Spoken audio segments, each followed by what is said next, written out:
Welcome to the audio version of my blog, Deeper Dimensions. I'm happy you're here.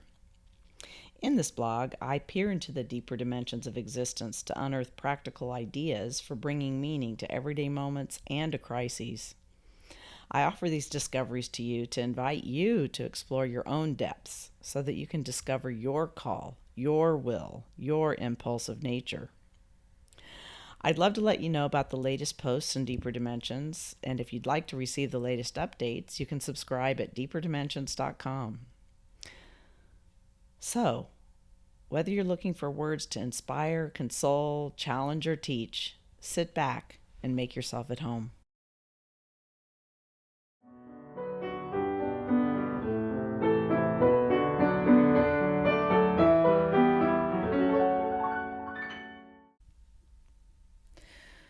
This week's post is Bearing Our Souls, a crash course in soothing the overwhelming emotions of a pandemic, Part 4, Layers and Flavors of Emotion.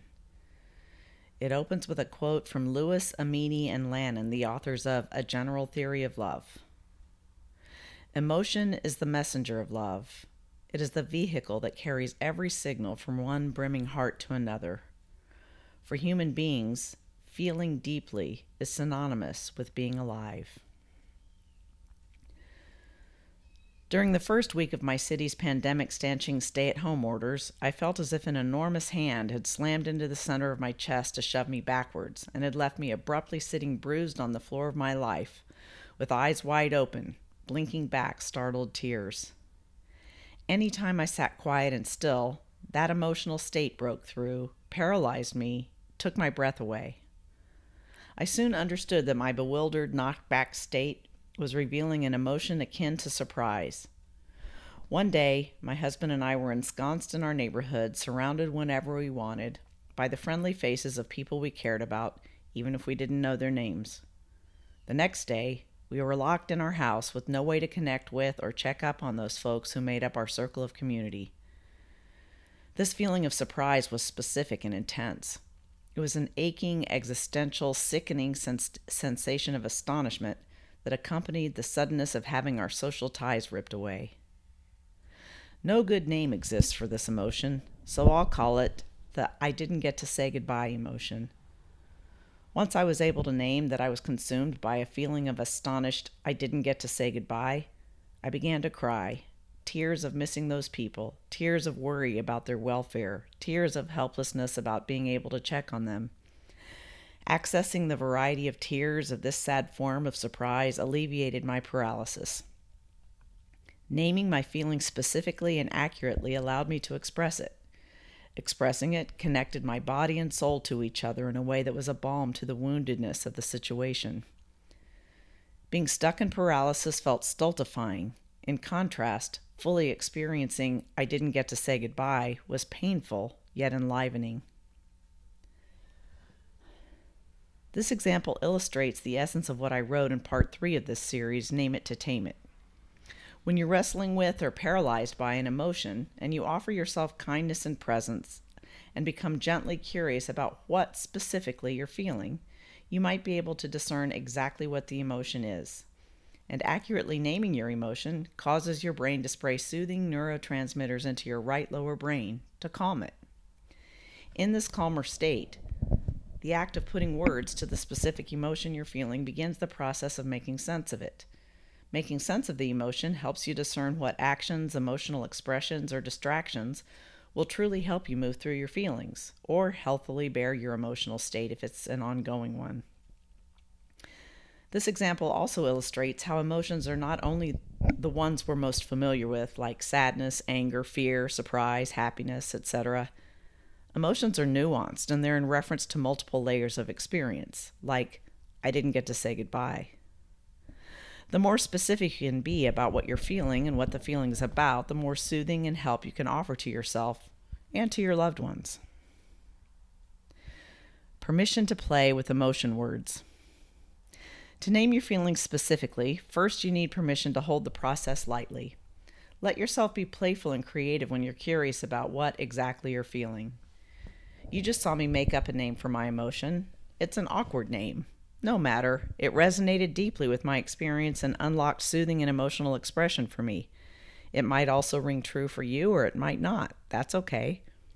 So don't be embarrassed to play with ideas about what your specific feelings might be named. Think of it like naming a pet, like Charlie or Patches or Lifesaver. That is, the emotion's name can be an actual name, like anger, or it can be a quality, like torn in two, or it can be a felt sense of an overall experience, like I didn't get to say goodbye. And don't worry about whether anyone else has ever named that feeling or not. Most likely, lots of people have experienced it. You'd be surprised. Yet, even if yours is a once in a universe feeling, it's your feeling, so name it whatever you want. Another thing that can help you name your feelings is to learn about what kinds of feelings are common in crisis and upheaval situations. That's what's missing from mental health articles that suggest activities for distracting from emotions are the ones that talk about grief as a standalone emotion. They leave you alone feeling things like, I didn't get to say goodbye, or I'm scared my old life is gone forever, or a form of healthy despair.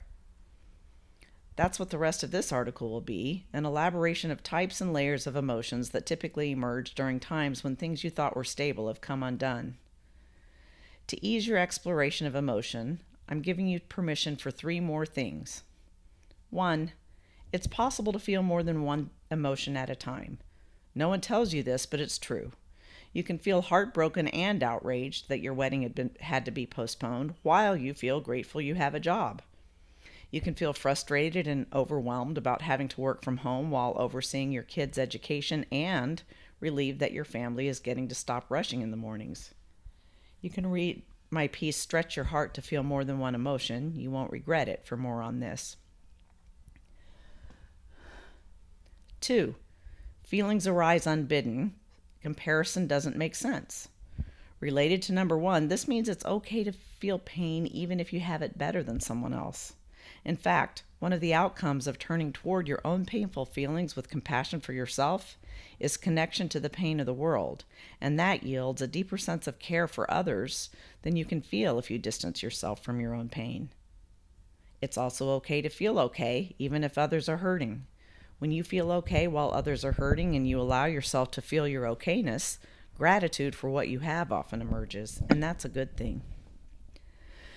3, emotions are neither positive nor negative. I encourage you to learn how to understand and express all of your emotions, not just the, quote, good ones. I hate that our culture uses the words positive and negative to refer to emotions. That gives painful emotions a bad rap. All of your emotions, including painful ones, are evolutionarily wired into you to lead you toward adaptive actions. It's only when emotional expression and regulation is thwarted that emotions start to have a negative effect on you. You'll see some of those effects described below. Instead of using terms positive and negative, you'll see me use the terms painful and expansive.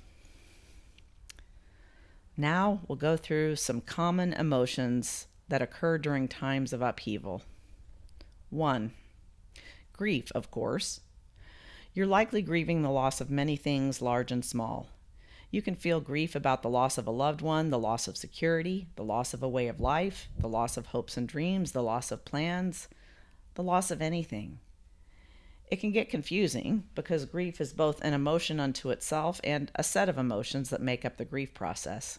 Here I'll elaborate on the different emotions that can be aspects of the grief process to unconfuse the process. The first one is sadness. This one is pretty obvious. The feeling of grief is the sadness we most often associate with the word grief, yet even this sadness is specific. The sadness of grief is a sense of feeling bereft, which means to feel deprived and desolate because something or someone important is gone. Any of these words might describe your specific feeling. Next, we have protest. We often hear that anger is part of grief. The specific kind of anger that's part of grief is actually a protest against a disruption in a relationship or in a life. It's effectively saying to the universe, I don't like this, or better yet, I hate this. Protest can also have the quality of outrage at injustice, like yelling, this isn't fair. Even if underneath everything, you might believe this pandemic situation isn't aimed at you personally, or even if you know that raging against the injustice of it all isn't going to change the circumstances, Expressing the emotions of protest is important. If you feel this type of anger, expressing it will prevent depression. Next is shock. Shock is a form of extreme surprise, a sense of unreality, a feeling that what's happening can't possibly be real. Shock can show up as numbness, forgetfulness, extreme fatigue, zoning out, distractibility. Shock can come and go, and shock can last much longer than you'd think. I'd say my I didn't get to say goodbye emotion was a flavor of shock. See how I put my unique and life-specific spin on this general emotion? Next is longing or yearning. When you have lost events, dreams, people, ways of life, ideals, or anything else that's important to you, the emotions of longing for what you're missing can be intense and deep. Even if what you've lost is irreplaceable, longing for what you're missing is a much needed emotion. Longing is life force reaching for something. And if what you're reaching for isn't there, there will, of course, be sadness. Yet the reaching that's generated by longing will lead you to reach for comfort or help, or the next thing in life that will fill at least some aspect of the void that's been left by what you're missing. Next is despair. We're taught that despair is bad and that it leads to depression or suicide. That's why we need to get specific, because our emotion words are not nearly nuanced enough. Despair that's more like pointlessness or nihilism feels stuck and unmoving. This kind of despair can indeed lead to thoughts of suicide or to a paralyzed depression, and is actually a result of suppressed emotional expression. If you feel this kind of despair, please get help. It doesn't mean you're doing something wrong, but it does mean you need someone to understand you and help you get your emotions moving. The kind of despair I'm talking about here, healthy despair or healthy hopelessness, is an existential emotion that emerges in the process of grief when you realize that you really, truly cannot fix the problem or bring back the lost person or thing or control the circumstances you're in. It's a realization that aspects of life are truly 100% impermanent. This kind of despair is a form of deep sadness that arises from facing existential truths head on. It calls for comfort and soothing, not eradication. This kind of despair is paradoxically what can lead to freedom, and it can lead to a real kind of acceptance, which we'll talk about more below. Next, we have warrior energy. Sometimes, when you're in the middle of a devastatingly painful situation, a deep sense of determination arises. This kind of determination feels like an activation of your body and your limbs that makes you want to forge ahead. You might feel this as a desire to fight for the rights of people who are less fortunate, to stand up for your own needs or the needs of people you care about, or to simply get yourself up and sit in front of the computer screen to do your work even though you're exhausted and fried from this whole situation. Note that this emotion is a positive drive to keep moving, not a violent forcing of yourself to do things that you maybe should consider not doing. After grief, we have disappointment. Disappointment is an emotion we don't talk about much. Disappointment is a specific flavor of grief, and it's ubiquitous in times of lost dreams. If not allowed, disappointment can morph into toxic emotions like resentment, shame, or depression. We tend to think of disappointment as a small emotion, like, I'm disappointed I missed that movie when it was playing at the theater. Yet disappointment can be deep and wrenching. When you spent a year planning your wedding and you have to slam on the brakes and postpone it at the last minute because of a pandemic, the level of disappointment can be excruciating. When you're a high school senior and you don't get to have your prom or your award ceremonies or your final weeks of school with your friends or your graduation ceremony, disappointment can be anguishing. I cannot stress enough how important it is to name disappointment as distinct from and in addition to grief itself. Disappointment is the feeling that slams in when you're on an upswing with arms wide open, full of excitement and hope, and then you get cut off at the knees mid-stride, blindsided. To go suddenly from an upward arc of hope and joy to a slap-down bereftness is one of the most painful physiological emotions that exists. This emotion can arise from enormous life events, plans, and dreams getting thwarted, like the examples above, and from more everyday things like not being able to get together with friends for dinner. This disappointment is often in the mix of the grief process, yet it's an emotional state unto itself. Disappointment can manifest with the other feelings of grief listed above: outrage, longing, despair, etc. But it helps you to feel more understood when you realize that those emotions are flavors of disappointment as well as of bereftness. 3. Loneliness. Oh, don't get me started on loneliness. I'm working on an entire article about the nuances of loneliness. Here, let me simply get clear that loneliness is a normal human emotional response to feeling a lack of human connection. There's much ado in the media these days about loneliness being some sort of disease that causes all kinds of health problems. Way to scare lonely people. Yes, loneliness is painful. Yet my experience as a person who spent 11 years consumed with lonely feelings after my husband died, and as a therapist who helps people with loneliness, is this.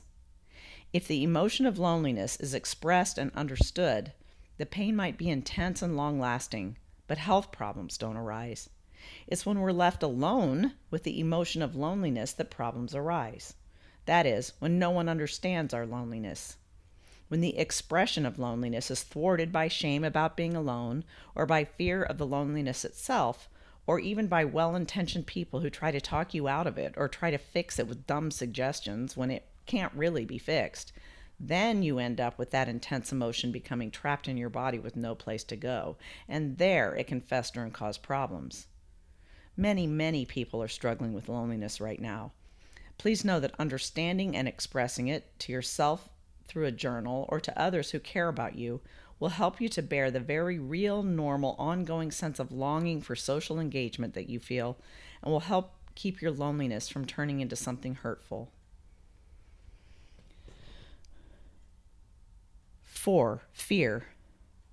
First, just as despair is not the same as depression, fear is not the same as anxiety. Anxiety is a state of tension and agitation that's actually a distraction from deeper emotions. Coming to understand and work with what you're feeling, like all the feelings I'm talking about in this article, can alleviate anxiety, and many times, anxiety hovers above actual fear. Fear itself is adaptive when it can be expressed in a way that's understood. The adaptive action that emerges from a true expression of fear is the facilitation of appropriate defensive responses that can reduce danger or injury. There's a lot during this time of COVID-19 that you might realistically be afraid of. You're a loved one getting sick or dying, job loss, financial problems, etc., along with the very real fear we humans can feel when facing uncertainty. You can read part 2 of this series, Why Uncertainty is Scary, for an extensive exploration of that fear. Like loneliness, fear only becomes problematic when it's unsafe to express it. Without expression, it's hard to tend to fear in a way that's helpful. If you can express your fear, that is, name it specifically to someone who understands or in your journal, the fear can be gently and kindly examined to see if it's realistic or not. If it is realistic, you can determine if your fear informs and warrants a response that will get you out of danger, like practicing social distancing and wearing a mask, or if your fear simply needs you or someone else to reassure you that you will figure out a way to be okay, even if the worst happens.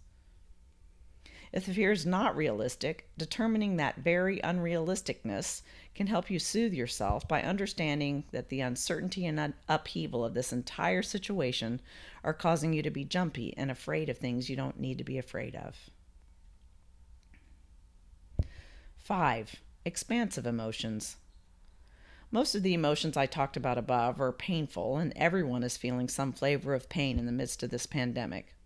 At the same time, there are many emotions you might be experiencing that feel expansive.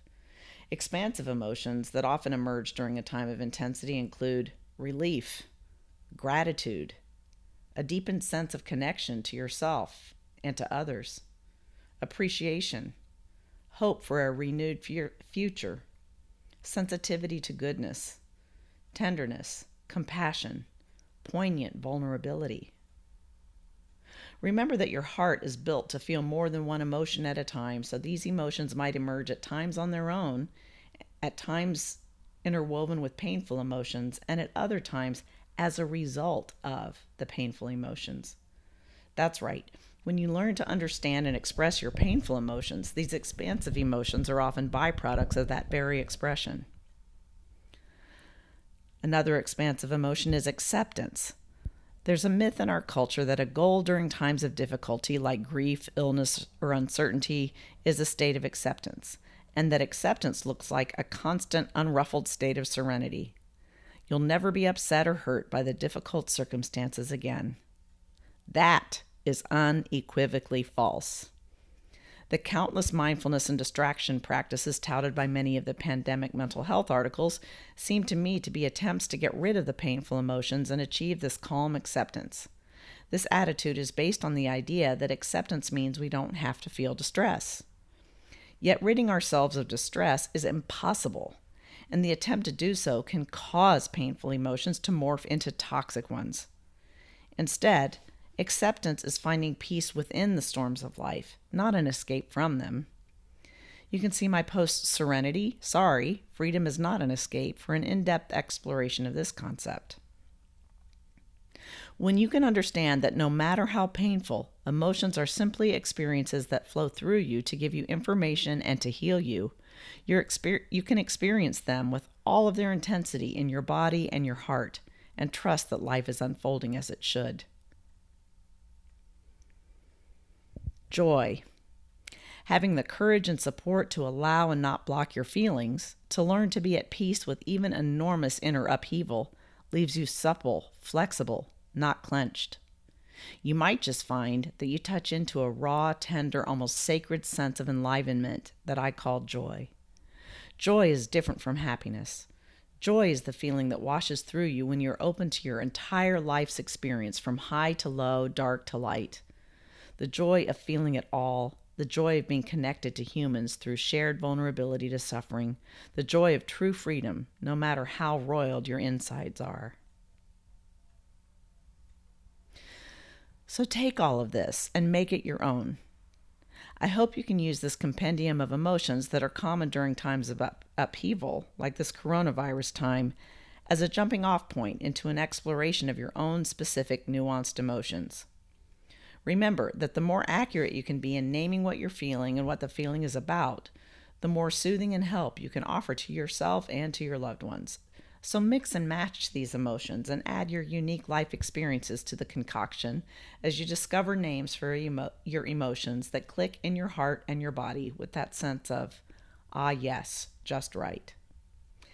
In the next post, part 5 of this series, I'll give you ideas about how to work with, express, soothe, and helpfully distract from those emotions you discover.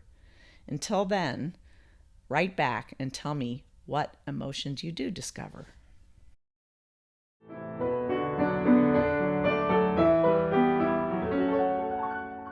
As always, thanks for listening.